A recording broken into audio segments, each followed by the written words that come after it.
Overreading vs. Underreading. This slide presentation was made for warning some reasons to mistake which is underlying daily routine EEG practice in general. Next slide. EEG is read by human beings. It may be affected by readers' experience, knowledge, visual acuity, attention span, training philosophy, or even inattention.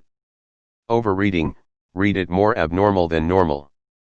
Underreading, read it less abnormal as it should be. Either way, it could affect clinical decisions. You need to know if the EEG is normal or abnormal, while the scalp EEG has its limitations. You may be demanded to decide black and white answer from community. Next slide. These are the causes for overreading. Benign EEG variants. Lambda wave. Posts.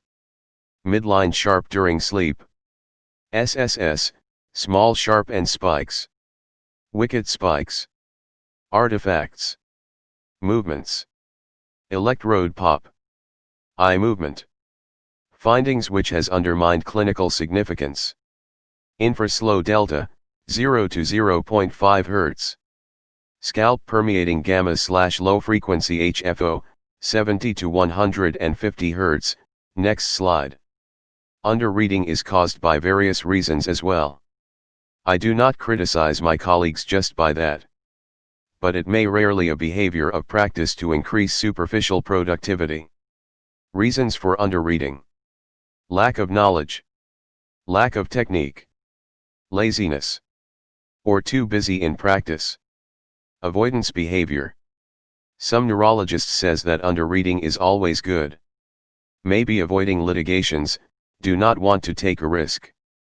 Unfortunate for patients who seek treatment of seizure symptom to be labeled as normal or psychogenic. Even some provider says that underreading is always good. They say that because they do not want to change practice routine, avoiding challenge to their knowledge and litigation. It is unfortunate for patients who seek treatment or even second opinion in advanced neurological institute who prefer to underread EEG. Next slide. The case number 1. This is an example of EEG which was read as abnormal by one electroencephalographer, but the other one colleague disagreed. Next slide. The first slide is the EEG of the default montage. If you want, please maximize the EEG image and pause the video. This EEG looks totally normal. Where is the abnormality? You may wonder. Please pause the video presentation at any time and enlarge the EEG if you need to do so. Next slide. The next slide is the same EEG, same recording, and at the exactly same epoch of the same time.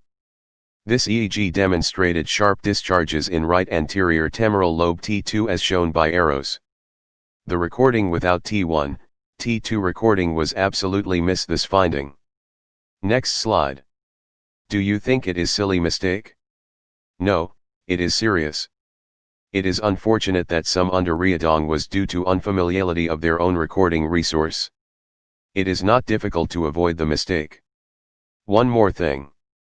If you use T1 and T2 electrodes, it may not be efficient if you do not employ T1-T2 direct connection in the montage.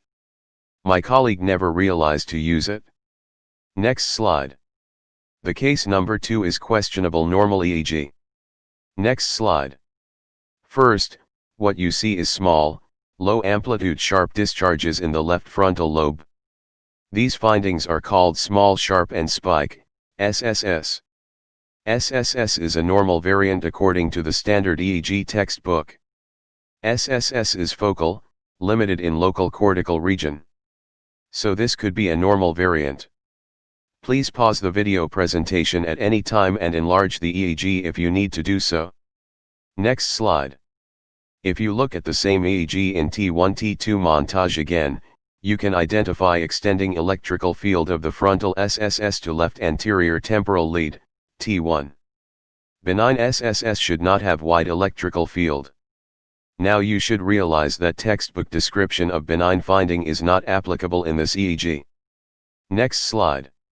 Moreover, the same EEG recording demonstrated lateralized irregular slowing in the same electrodes which demonstrated SSS. Now you see, extending field, reproducible repetitious pattern, and concurrent focal slowing. What is your interpretation? Would you reconsider your diagnosis? Next slide. According to the textbook of Gibbs, 1954, combination of benign variant with electrical field and concurrent irregular slowing should be read as abnormal. This is an example that appearance of benign variant could be misleading. It is tempting to diagnose as normal EEG just by finding a textbook example of normal variant. Next slide. Case number 3. In this case, EEG was read as normal by one provider, and abnormal by the other.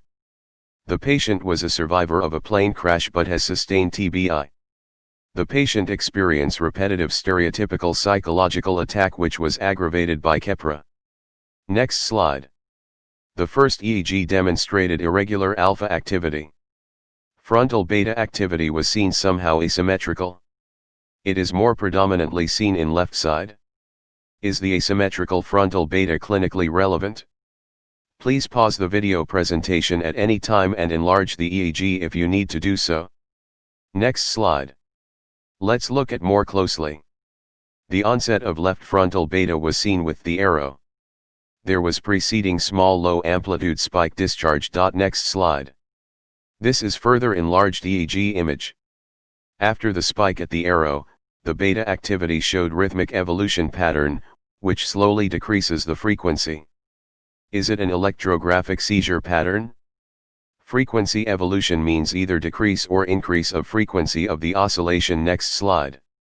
In this slide, the arrow indicates contralateral right inferior temporal theta which developed into distinctive rhythmic sharp discharges. The finding was too slow for wicked rhythm which is known as other benign variant. Next slide. So it is concluded as abnormal EEG due to evidence of highly focal interictal electrographic patterns. This patinet was almost advised to discontinue medication because the EEG was regarded as normal. The patient has improvement by drug switch over from Keppra to zonisamide. Next slide. Case 4 is a patient who has episodic confusion with history of atrial fibrillation. Next slide. At the first glance of the EEG, my colleague gave up reading it as useless EEG due to massive diffuse artifacts. Please pause the video presentation at any time and enlarge the EEG if you need to do so. Next slide. But if you change time constant and filter, you can still identify left frontal slow and sharp discharges out of EMG artifacts. Next slide. Massive artifact is always challenging for EEG interpretation. It may not be recorded in the best condition. But if this EEG were the last chance for the patient that EEG could be read by you for the better treatment, you should not miss the precious opportunity to din the reasonable chance of treatment. If the finding was vague, you simply have good justification to repeat EEG. Next slide. Read a routine EEG twice, and you will be surprised how much findings you have missed in the first reading. It is so didactic message, isn't it? Next slide. These cases were selected by this ex-colleague. This is his desk icon. Next slide. Thank you for listening for the short didactic lecture. It will continue.